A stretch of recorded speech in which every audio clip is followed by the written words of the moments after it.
The Halli Casser-Jayne Show airs Wednesdays, 3 p.m. Eastern. The podcast's always available online at HalliCasser-Jayne.com. You talked about the ghostly battlefields. I have to assume you've done a lot of walking, yes? You have to. And sometimes I've crawled to see what the perspective would be of a soldier lying down and looking out. I've climbed up on trees to try and approximate the view a horseman would have. There's no substitute for walking those fields, and if you'll allow me the literary language, communing with those spirits, with those ghosts.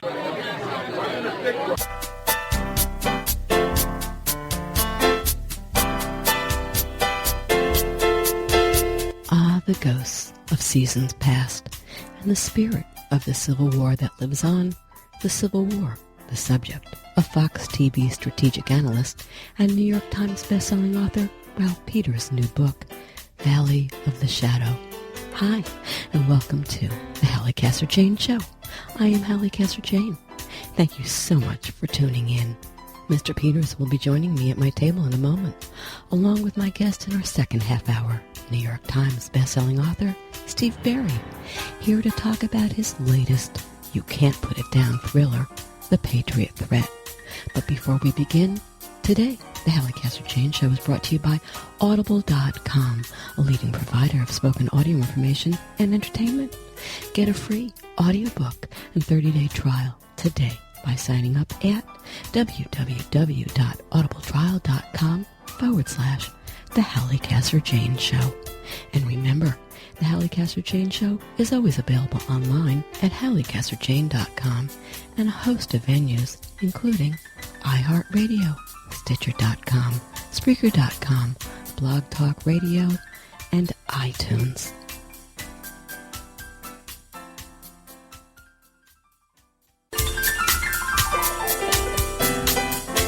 Fox TV strategic analyst and New York Times bestselling author Ralph Peters is the son of a coal miner. Born and raised in Pennsylvania following college, he enlisted in the U.S. Army and retired a U.S. Army lieutenant colonel. He has published numerous essays on strategy in military journals and contributed to the New York Post, USA Today, the Wall Street Journal, the Washington Post, Newsweek, and many other publications. A lifelong student of history, Peters' fiction and nonfiction writing on the American Civil War, under his own name and as Owen Parry, has won numerous literary prizes, including the W.Y. Boyd Literary Award, which he won twice, and the General Meade Society's Order of Merit.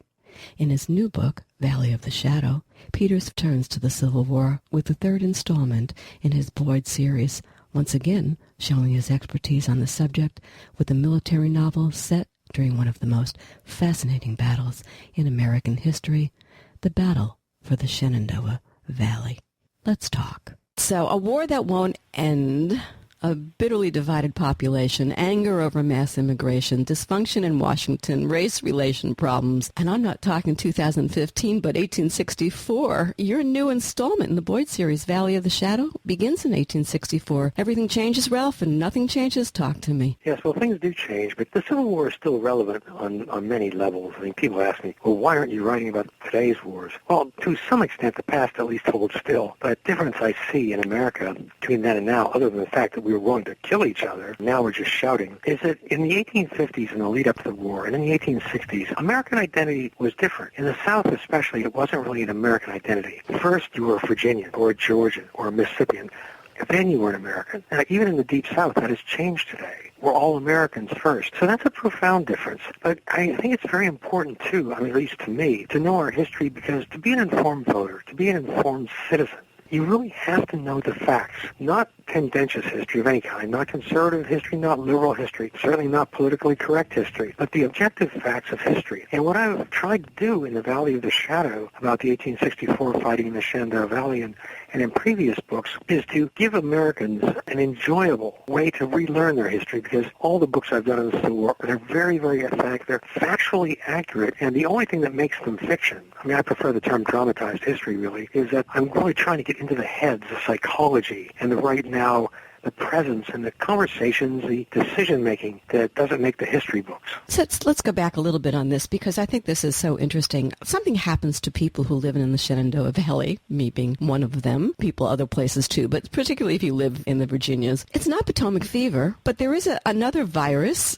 It's called the Civil War virus. It's the Civil War fever. And as I said, I'm speaking from experience. You and I talked at air. I did a book on Antietam battlefield, still life images of Antietam. What's the deal? Why do we get infected with this bug? Why does this one hang in there with us? We want to keep going back and understanding it. Well, I think if you live in the Shenandoah Valley, it's a haunted landscape in the most literal sense, I think. It is haunted. There are ghosts, and they may not take the forms they do in horror movies, but the spirits are there. And even living people, and I'm sure you found many people that still talk about the burning, which features heavily in this book, where Sheridan, after his initial defeats of Early, lays waste to the Shenandoah Valley in a more comprehensive and thorough path of destruction, or course of destruction, than Sherman inflicted on Georgia. But history plays favorites, so everybody knows Sherman's March to the Sea, when really the devastation of the Shenandoah Valley was absolutely heartbreaking, but in the Union view, necessary to deny the Confederacy foodstuff, and above all, to deny the Confederacy an invasion route to the north, which they'd used for Antietam, for Gettysburg, and most recently, at the beginning of the book, Valley of the Shadow, for the raid on Washington that almost seizes the capital in July 1864. Yeah, something that I think that outside of the area, a lot of people don't realize just how close we came to losing Washington, D.C. You talked about the ghostly battlefields. I have to assume you've done a lot of walking, yes? You have to. And sometimes I've crawled to see what the perspective would be of a soldier lying down and looking out. I've climbed up on trees to try and approximate the view a horseman would have. There's no substitute for walking those fields, and if you'll allow me the literary language, communing with those spirits, with those ghosts. You just have to do it. I mean, I've been studying the Civil War for a half century, actually over a half century since I was a child. I wrote my first Civil War book in the 7th grade, and it was nearly published by Scribner's. I'm glad it wasn't. It wasn't very good. They were treating it as a novelty item, but the point is, I've been studying this all my life, and I still learn new things. And so what I bring to it is that lifelong study. Also, living on the other side of the Blue Ridge, I do get to walk the ground again and again and again, and it's just essential. There's no substitute for that. And as having been a career soldier, both enlisted, which was very important, and officer in line units, and as a staff officer, I think I understand how armies work. I mean, whether you're talking about Caesar's legions or Jubal Early's Confederates in the Valley or forces in Afghanistan today, there are commonalities in soldiers. And one is that they do not speak like Victorian parsons. Two is they come in a lot of different flavors, good, bad, and indifferent, and most human beings are complex mixes of them all. But, historical novels and even histories tend to leave out the importance of staff work. Now, I don't bore people with staff work in the book, but it's there. You have to see it, why people make the decisions they do. And while there are many wonderful histories of the Civil War, what I do find lacking in some is that historians have never served in the military or served briefly. They say, well, General X should have done this, as if it was obvious. But when you look at the deep facts of the case, it turns out that General X didn't have very good information. He hadn't slept in 3 days. He had diarrhea. His troops were exhausted. The trains haven't caught up. The supplies haven't caught up.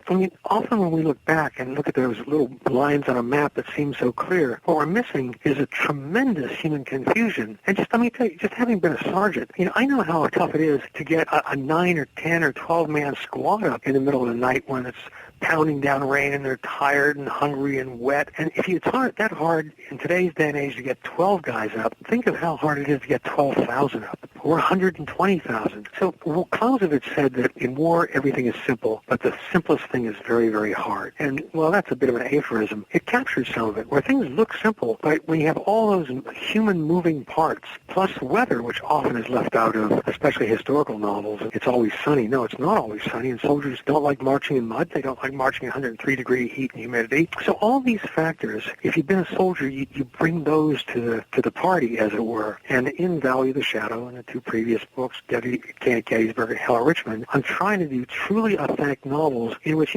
people get lice, people get diarrhea, people get toothaches, as they did. And one thing, by the way, that really impresses you, when you really go into the records deeply, in the diaries and the memoirs and the letters, which are my key sources, is how tough those guys were. I mean, there are officers There's so many of them. John Brown Gordon, Francis Barlow, although he's not in this specific book, Rutherford B. Hayes. These are people who are gravely wounded, and they still come back and fight again. In today's military, they wouldn't come back for their wounds. They'd be given desk jobs or they'd be retired for medical reasons. But these guys come back after they've been wounded multiple times, and they're in pain. And, this is before we even have aspirin. Right. Let me stop you here. Let me ask you this. Why is that? Are we a different breed of cat today? We're a volunteer army. What's going on here? Because I hear you saying maybe these guys today and women aren't as tough as they were back then, weren't as committed, weren't as patriotic, weren't what? Well, I'd say we have different expectations. Certainly the soldiers today, the really good ones, the infantrymen, the special operators, yeah, they are every bit as tough. And there are always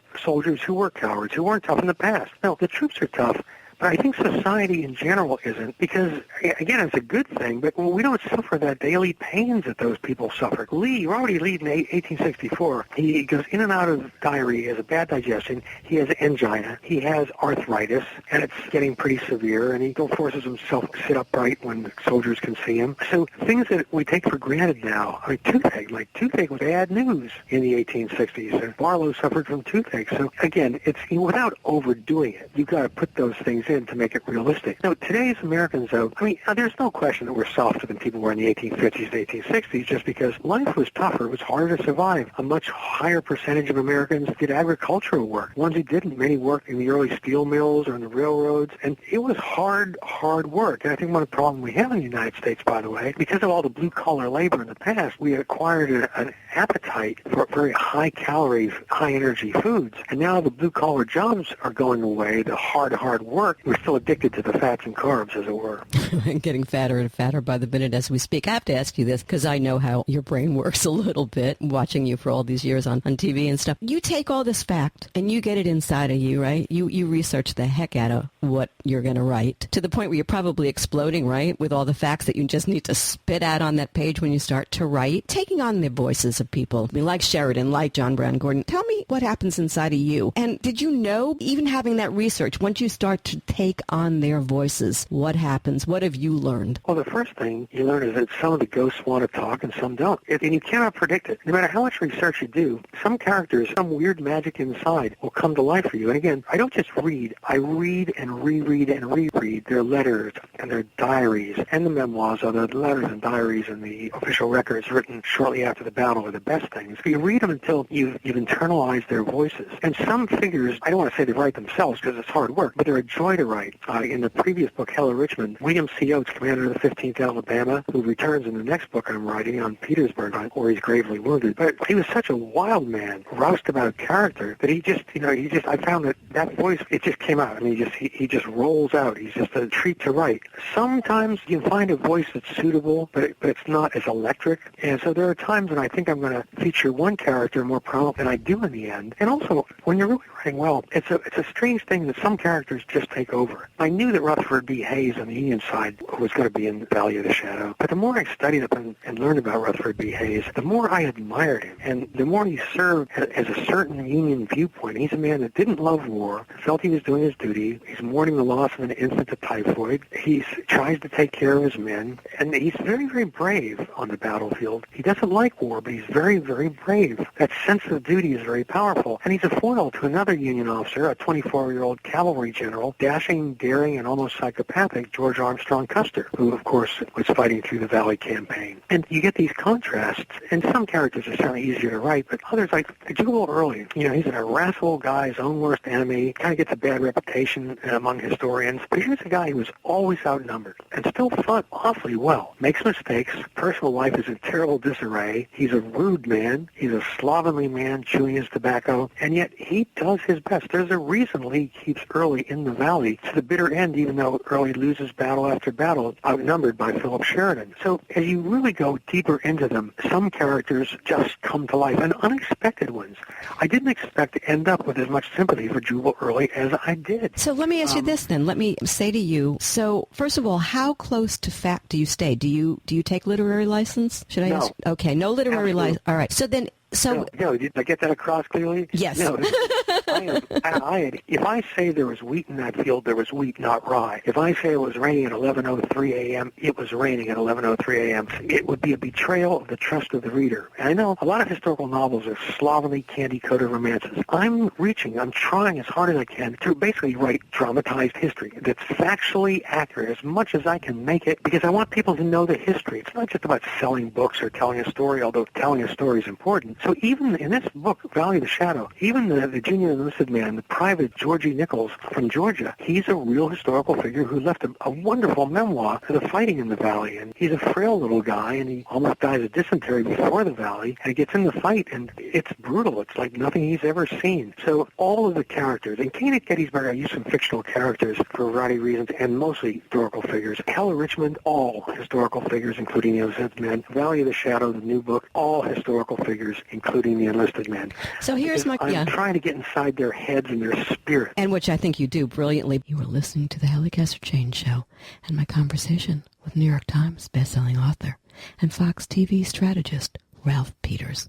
The Halli Casser-Jayne Show is always available online at hallicasserjayne.com. But I have to ask you this question in the same vein. These stories have been written over and again. I mean, you know that. I know that, by historians, by fiction writers, by whatever. But when you sit down to write, did you ask yourself, how am I going to make this different? How am I going to make this fresh, if not new, and still be true to history? I mean, that's a lot of responsibility, Ralph. Well, in this book, The Valley of the Shadow, it wasn't a problem because actually a few fiction writers have written about it, and except for Winchester and Cedar Creek, there haven't been many books about it. There are some, and some very, very good ones, I might add. But this, I mean, when's the last time you read a book that featured Rutherford B. Hayes as a war hero, even though there was one? How about Lew Wallace, hero of the monocracy? How much do people really know about Stephen Dodson Ramsar or Tom Rosser? So there is, despite all that's been written about the Civil War, in fact, there's much more. I mean, it's such a complex, rich war and so well documented that what amazes me is how many people keep writing the same books about the same handful of battles, Bull Run, Shiloh, maybe Antietam or Fredericksburg and Gettysburg and the Crater, and that's it. That's what people write about. Maybe the March to the Sea. They write about the same five generals: Jeb Stuart, Stonewall Jackson, Robert E. Lee, Ulysses S. Grant, and Sherman. And my God, what about all these other people? One, Jim Ricketts, a Union Division commander I feature in the book. How many people have read a book about him? None, because there are none. But he did his duty. He was a solid performer. And so Red Hayes used to talk about, he didn't care about being promoted to general, although he eventually was. He said he just wanted to be one of the good colonels. And we don't write about the good colonels who actually win the battles. Now, all that said, sometimes you do have problems, because now the book I'm working on deals with the Crater and the battles thereafter. After the Crater, Reams Station, the fighting for the Weldon Railroad, basically, Deep Bottom, those aren't well written about, but the Crater is. People have written about it again and again. It's so dramatic. So I've been really working hard to give you a fresh perspective on the Crater. And it turns out, I cracked the code, but the thing you got to do is, and the next book is going to alarm some people, because it's definitely not PC. I mean, this is black troops versus white troops, and it's a brutal fight to the death, and they weren't politely calling each other Caucasians and African Americans. And oh, by the way, some of the white soldiers in Union Blue turned their weapons on the black soldiers in Union Blue to try to appease Confederates. It's such an ugly, ugly battle that if you go where the others haven't gone, into the brutal truth of that battle, then you can crack the code. But it took me a while, because, again, that has been written about. So writing about the Civil War has its pitfalls, because you have to be very, very careful. You want to stay true to history, right? That's certainly is clear. But there is that fine line between the authenticity and the romanticizing. There's also another aspect, which is how not to pick sides and let that come through. How tough was that for you to weigh all of that? Well, I just avoid the romanticizing. I mean, there is glory in these books. There is great heroism. But you also get the venality, the doubts. PTSD existed then. We just didn't know what to call it. Some of the soldiers have been traumatized by the end of the war. I mean, they're fine during the day, but at nighttime, they wake up screaming. So, no, I don't romanticize. I present the good and the bad and the in-between. But the surprising thing to me is that it's not hard to be objective. I don't take sides. It's very important not to in these books. Ideally, and people have told me this. They said, hey, how can you do this when you're writing about the Confederates, you got me rooting for the Confederates, and you're writing about the Yankees, you got me rooting for the Yankees. That's the way it should be. Right. Because when I'm writing about the Confederates, you should see their world, their view of the world. And it was much more complex than most history books contend. When I'm writing about the Yankees, you've got to see their views, and there were many different views in the North. So I was trying to be objective, and I think my background as an intelligence officer helps, because it was great training, because you have to try to get inside the enemy's head. And I was very good at doing that, or getting inside an ally's head. So I was sort of trained to do this, but it's absolutely critical not to take sides in these books. I want readers to judge for themselves. I try to be fair to all parties. And, the only thing that strays into real fiction is sometimes we have just the bare outlines of the facts of somebody's life. They were married on this date. Their first wife died on this date. No children. The second wife was married this date. And we know where they're from and where they're buried. And they get mentions here and there in the records. And you have to try to really piece together their lives. And so once in a while, when I'm piecing together the lives, I will try to, use that life to illustrate an aspect of mid-19th century society. But when the facts are known, I stick to the facts. A word you just used, you never hear it anymore, glory. I love that word. Don't you love that word? Yes, and there's horror in war, and there is glory. And on the subject of words, another thing you've got to do is make sure, you're not writing in the language of 2015. The language has to approximate that of the 1860s. And people get this idea from movies and books that everybody spoke like a Victorian parson. No, they didn't. Robert E. Lee avoided any profanity whatsoever. Some others were very religious and did. People like Jubal Early and Phil Sheridan, they were hell-raisers. He could have saved a lot of casualties in 1864 in the fighting for the Valley by just lining up the armies, having Phil Sheridan and Jubal Early walk out and have a cursing contest between them. And these men, guys who served on the Indian frontier in these garrisons, were there's not much fighting, but there's plenty of whiskey and gonorrhea. These guys did not have perfectly clear, clean, church-approved vocabularies. And it's just the way they were. And so you don't want to overdo any of it. But, people speak differently. Some people will only use the word damn, for instance, when it's absolutely stressed out there, just pushed to the max. Other people throw it around. Some people will never use it. So you've got to, again, try to get the voice to capture or at least suggest the voices of the time. And it's very important to read the works of the time, written in the time, including the fiction. And who did they read? Well, they read Emerson the philosopher. They read Nathaniel Hawthorne. They read Dickens. They read Victor Hugo. They read a lot of romantic novelists that we've forgotten now, books like East Lynne. And I've read a lot of them. Some I just love anyway, but some of the bad ones I've read just so I can try to see what they saw in them. And so, and they did read books. On campaign, they read books. And East Lynne, this awful romanticized novel, his wife sent it to him. So Rutherford B. Hayes reads it. He doesn't like it, but he reads it because there's not much else to do in camp once the orders are given and, and the rations have been issued. So, again, you're trying to enter.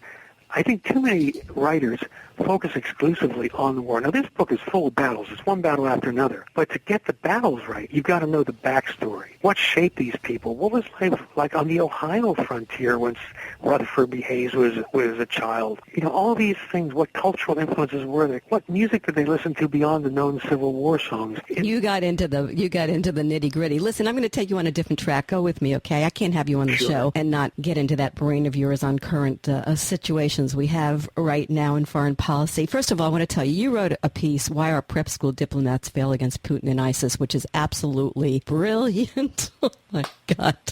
You're not afraid to call a spade a spade. I like a guy like you. Talk to me. What's going on? Who are we? What's happening in this country? Broad question. Well, you have a number of divides. They're not great. They're not violent divides as they were in the Civil War, but you have a different divide now. You have these privileged elites who increasingly send their children to private schools. They go to Ivy League schools. If their child gets a bloody nose, they call a lawyer and sue you.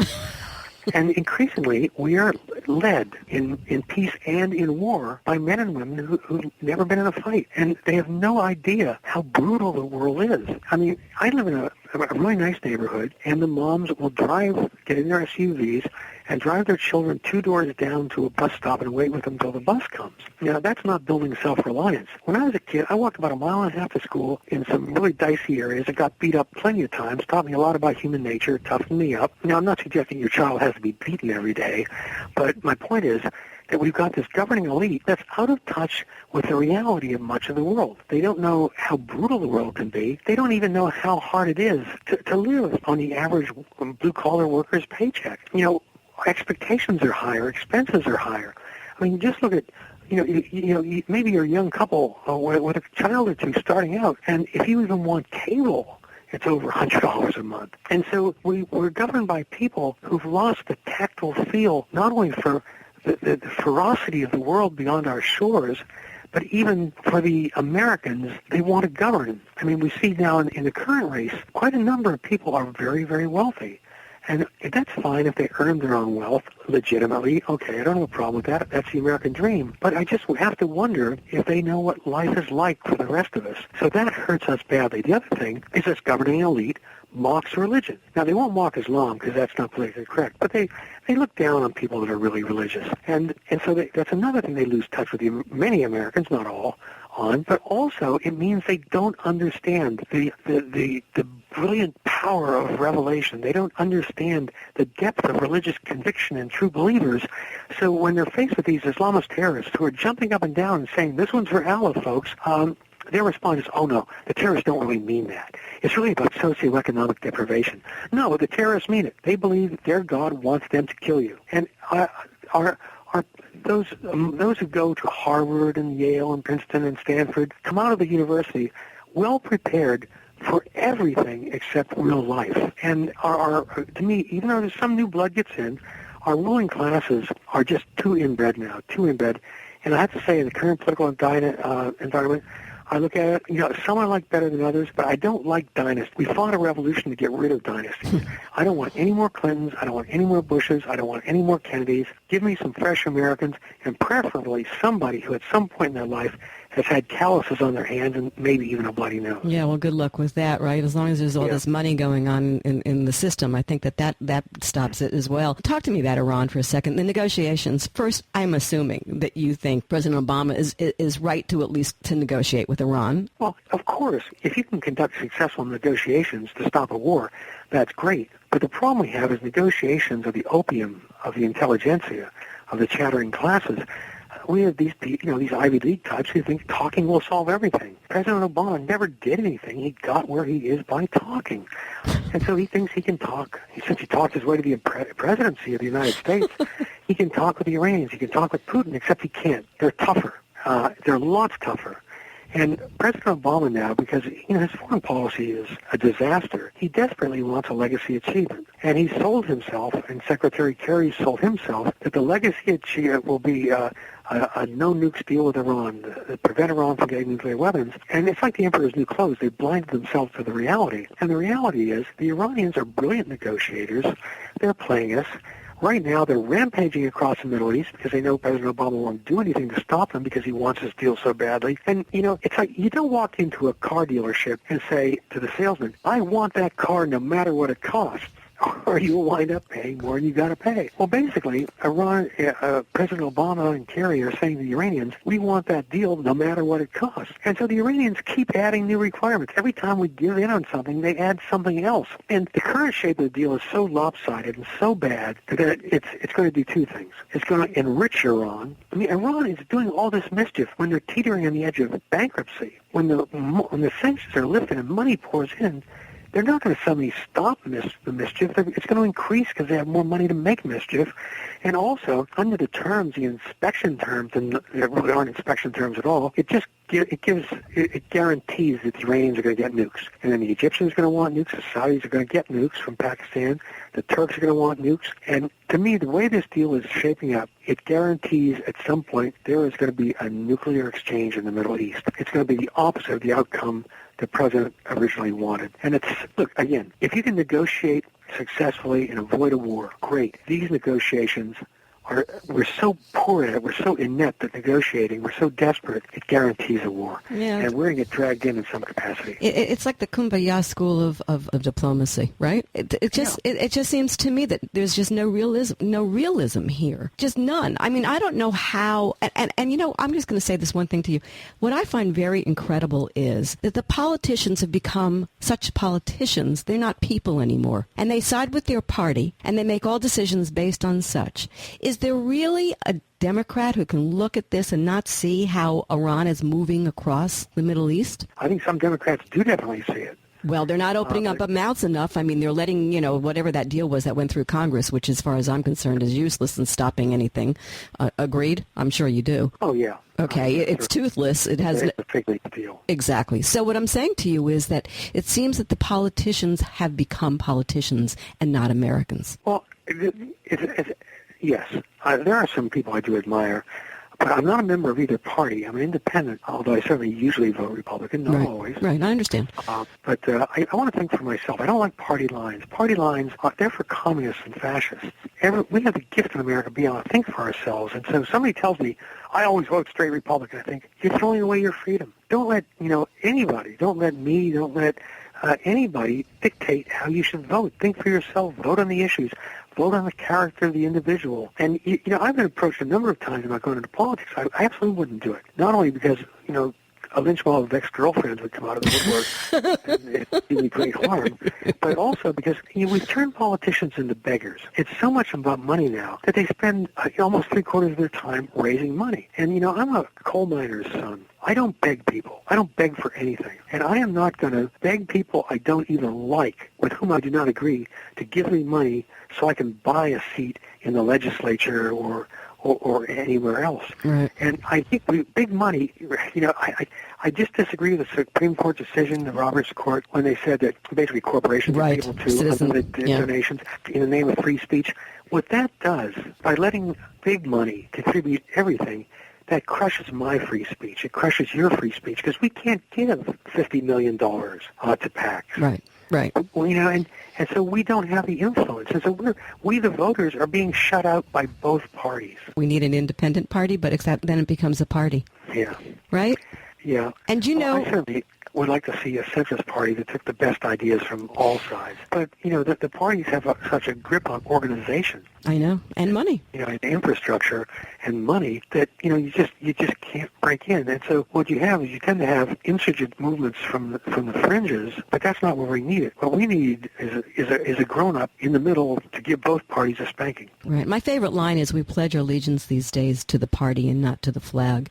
And I think that's a huge problem. And Citizens United, that's a pity too. Ralph, you've written so many books. One of them is Fighting for the Future, Will America Triumph? We've survived the Civil War. We did survive it. And now here America is. Will we triumph, as to the title of your new book says, or are we doomed to live in the valley of the shadow? What's your thought? Well, the good news is, as screwed up as America can seem sometimes, we're still way ahead of everybody else. In terms of things people don't think about on a daily basis, enforceable contract law, absolutely critical. You sign a contract here, it means something. It can't be just torn up by some flunky. The freedoms we have, the Bill of Rights, and we'll always be arguing about, is this free speech or is it incendiary, blah, blah.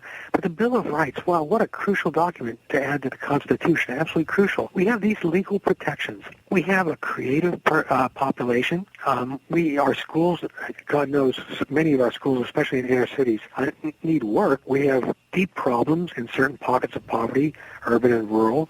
But for all our problems, this is the one country where you can still, with average luck and hard work and some ability, you can get ahead. You may not become a billionaire like Bill Gates, but you can build a decent life for yourself and your family. And it won't be stolen from you illegally because somebody with political influence just wants to take your home or wants to take your wife for that matter. The protections we have, the freedoms we have, the flexibility within our society and system, the way it continues to evolve, the way we can assimilate newcomers who come here legally and play by the rules.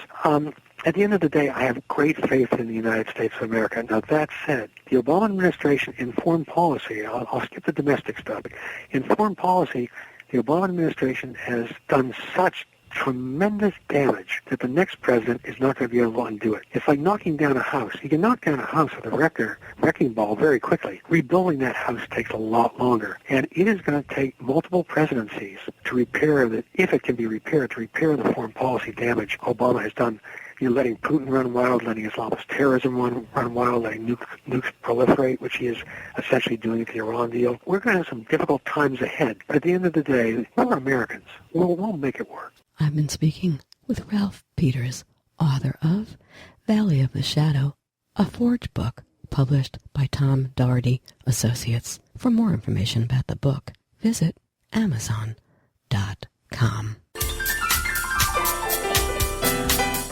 Steve Berry is the New York Times and #1 internationally best-selling author of 10 Cotton Malone novels, as well as 4 standalones. He has 19 million books in print, translated into 40 languages. History lies at the heart of every Steve Berry novel. It's his passion that he shares with his wife Elizabeth, which led them to create History Matters, a foundation dedicated to historic preservation. Berry, the recipient of numerous awards for his work in both preservation and for his writing, is out with a new thriller, The Patriot Threat, which features appearances by Franklin Roosevelt, Andrew Mellon, a curious painting that still hangs in the National Gallery of Art, and some eye-opening revelations from the $1 bill. Yet another riveting, non-stop adventure trademark Steve Berry, 90% historical fact, 10% exciting speculation, a provocative thriller posing a dangerous question. Let's talk. So, Steve, you do it again. Another great thriller by the master of suspense. And at the heart of the Patriot Threat is this. This fascinates me. The 16th Amendment to the Constitution is why Americans pay income taxes. But what if there were problems associated with that amendment? What if the federal income tax is illegal? In fact, there is a surprising truth to this hidden possibility. So first, when did you get the idea for this book? Was it tax day? What? I stumbled onto it. I was researching another novel, The Lincoln Myth, and I just came across it one day by accident, and then I started looking at it, and I bought the book. There was a gentleman who went around 20 years ago to study all of the states that considered the 16th Amendment.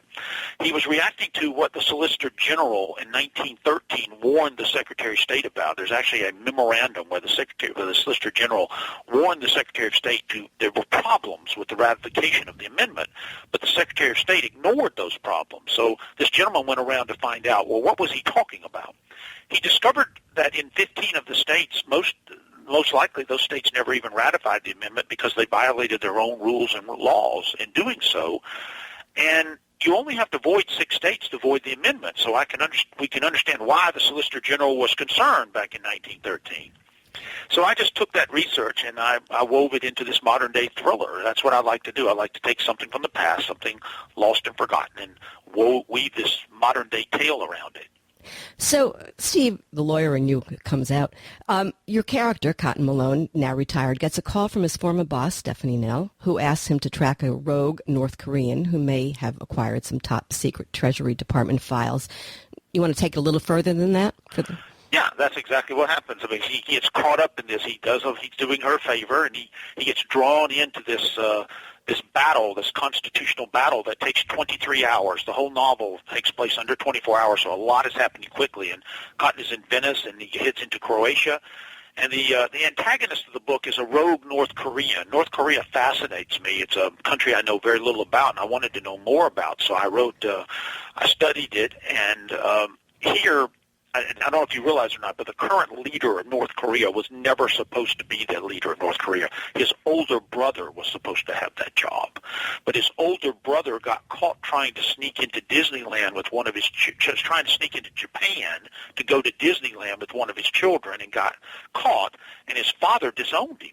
He lost his entire birthright for trying to do that. I love that story. Yeah, that's actually true. And so I modeled my antagonist a little bit after that. That gentleman's still alive. He lives in Macau, kind of stays out of the limelight. But my version of him is coming back in the limelight. He's going to reclaim his birthright by using our own laws against us and bringing America to its knees. Hasn't North Korea threatened other people for using some of their people in books or movies or whatever? You scared? Well, they got a little upset when they were trying to say you're trying to kill our supreme leader. I don't deal with real people in the novel. I don't deal with the supreme leader at all. In fact, I deal with this fictional guy that I've created, who I modeled a little bit after the older brother, which I can't imagine that there's any love lost between the current leader of North Korea and his older brother. They would be clear rivals to one another. Right, and they're also nonsensical, so you never know what any of those guys are going to do. So listen, let's go back to income tax. Income tax generates, I never knew this, over 90% of federal revenue? Who knew, really? So it begs the question, what would happen if that money source was threatened, particularly considering that the national debt, something $1 million a minute. Yeah, we'd be broke. I mean, we'd have serious trouble if the income tax was voided. We'd basically go bankrupt, almost instantaneously. That's how serious a matter it is, and that's why it makes for, as one of the characters says, the cleverest weapon of mass destruction ever, because you can turn your own laws against you, which is that intrigues me, to be able to do that. And as I said, this is not a manifesto for not paying your taxes. I'm not saying that you don't have to pay your taxes. You do. But I am saying that something that happened 100 years ago, something we know that happened, something that raises very serious legal questions and interesting issues that was swept under the rug, has come back out from the rug, and now let's take a look at it and see it. It just made for a great thriller. It is a great thriller, too. President Franklin Delano Roosevelt and former Treasury Secretary Andrew Mellon make appearances in your book. I want to ask you this about, as far as writing is concerned, writing historical characters, is that different from writing fiction characters such as, Cotton? No, yeah, a little bit, because you have to stay true to them to some degree. You have to be careful. I try to make sure that I keep the voice of those historical characters accurate, that they speak similar to the way they were, that they act similar, and they try to keep their personalities consistent. Where with the fictional character, you can do what you want because you made them up. But I enjoy doing the real people. The prologue of this novel is Franklin Roosevelt and Andrew Mellon in their one and only face-to-face meeting, December 31st, 1936. These two men just hated each other with a passion, and they go at each other at the White House, and we know what happened because there were people present. I just add another element to that feud to make for the Patriot Threat. How much research? Quite a bit, about 300 to 400 sources that I dealt with on dealing with Constitution and with the income tax, Mellon himself, FDR, this whole question, North Korea. I use around 400 sources when I do a novel. Wow, incredible. You in history, always giving us some little-known tidbits. Who was Haym Salomon? He was perhaps one of the most important founding fathers of this country who doesn't actually have that label attached to him, but he should. He loaned the money that made the revolution happen.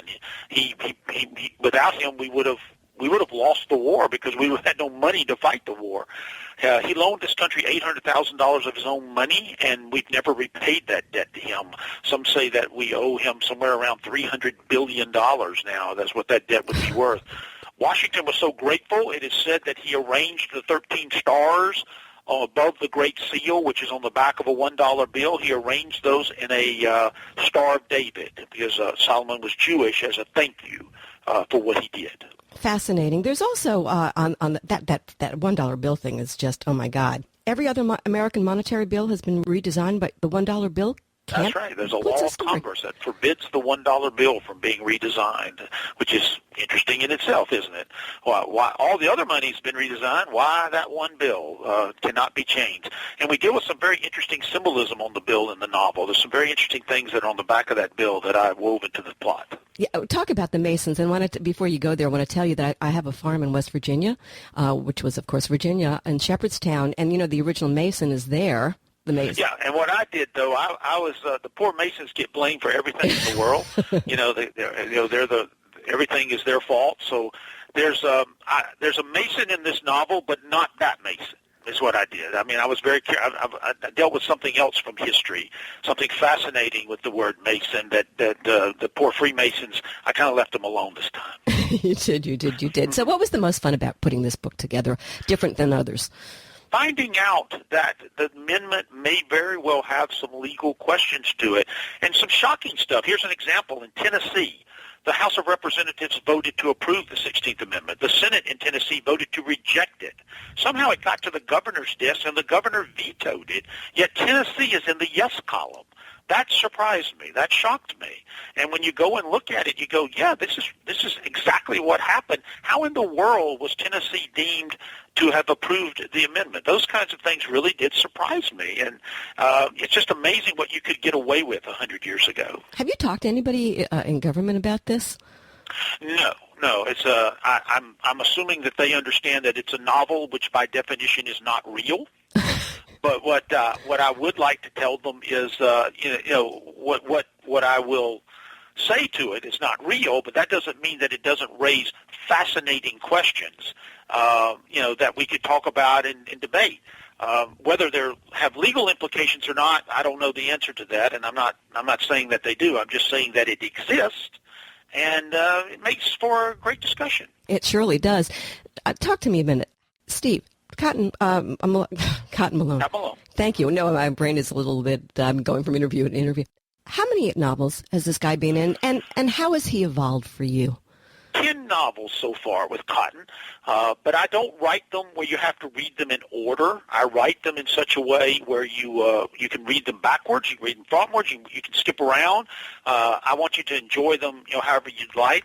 He has changed, though, since the Templar Legacy, the first book. There's been some evolution, some maturity, some realizations, and you want that. I mean, the characters can't stay the same forever. It gets bold, it gets a little boring. And in this novel, he's still reeling a little bit from some problems in the past, and he's dealing with those as he gets caught up in this adventure.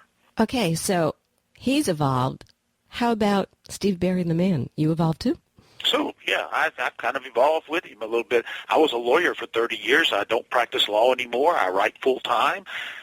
Used to live in Georgia, now live in Florida. A lot of things have changed for me over the years with Cotton. Cotton has significantly altered my life, and I will always be eternally grateful to him for that. He is like a buddy, huh? Go to sleep with the guy at night. Pretty much. Yeah. He's basically my personality, so him and I get along real well. Yeah. You are listening to the Halli Casser-Jayne Show and my conversation with New York Times bestselling thriller writer Steve Berry. Casser-Jayne Show is always available online at hallicasserjayne.com. Which of the books of yours, so many great books, which is your favorite? You can tell us. I love all my children equally. I really do love all my children equally. But a writer should answer that question in this way, and it's not being flippant. I'm actually being serious. The writer should always say, my favorite book is the one I just finished. Oh, I bet. And it's not the one you're reading now, but it's the one I just turned in for next year. So your last work should be your favorite. If not, there's something wrong, because as a writer, you should be evolving in each one of these and hopefully getting better. But if you ask me what my closest story, the one that has the closest attachment to, I would have to say the Romanov Prophecy, because I got that whole story while I was in Russia. I plotted the book very quickly, and I wrote it very quickly, and that's never happened before or since, which is quite one of those things. So that book has always had a special little place with me. How long does it take you to put a book together? 18 months from start to finish, 6 months of preliminary research while I'm writing the other novel, then 12 months of additional research while I'm actually writing, because it takes me 12 months to write it. So I live with the book for about 18 months, and, that it takes a long time. That book, Romanov, I did less than a year, which was remarkable, and that's what makes it so special to me. You changed publishers, no?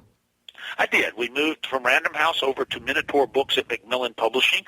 I was with Random House for 13 novels. They did a tremendous job, and it's been great. But, it's a time for some new energy, some new thoughts, some new things. And, you always like to trip it up a little bit. And Minotaur has just been fantastic. There's a lot of energy there. You're a big guy in the publishing industry. You started the writers, the suspense, what's the name of the group, the organization? International Thriller Writers. Thank you. Talk to me about the biz right now.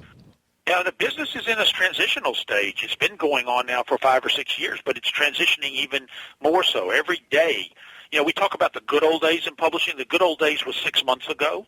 That's how fast everything is changing in publishing right now. What we did last year to promote the Lincoln myth, you don't necessarily do this year. Things are different, and you've got to be flexible. You've got to keep up with all of that.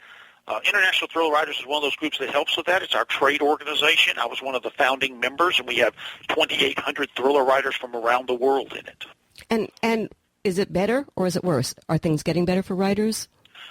Well, I wouldn't say better or worse is not a good way. It's just different, and it's evolving differently. Now, are there more opportunities for writers to be published and for people to read your stuff? Absolutely. Yeah. More stuff is being published now than any time in human history.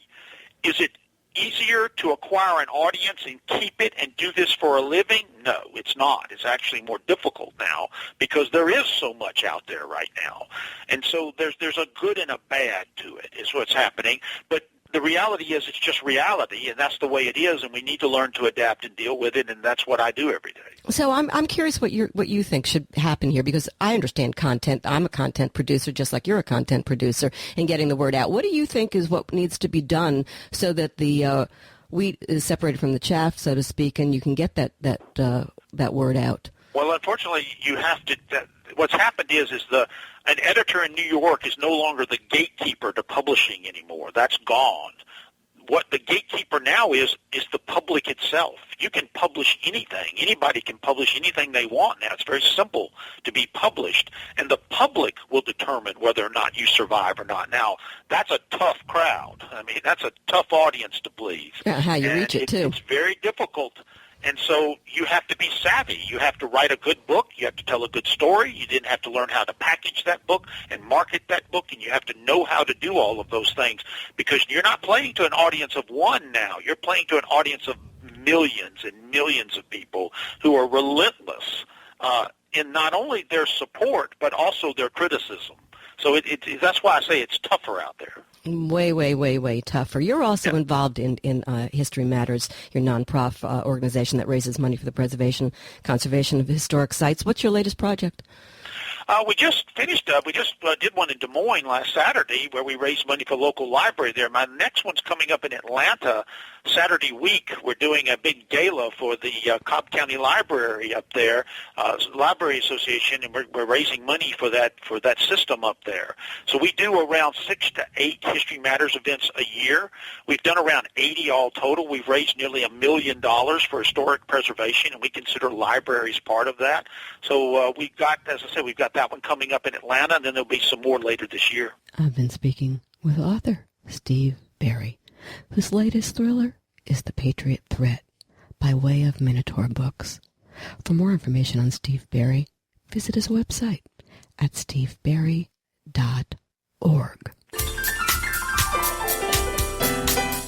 Before I go, I want to remind everyone that podcasts of current and past shows are always available to listen to free on iTunes under The Halli Casser-Jayne Show.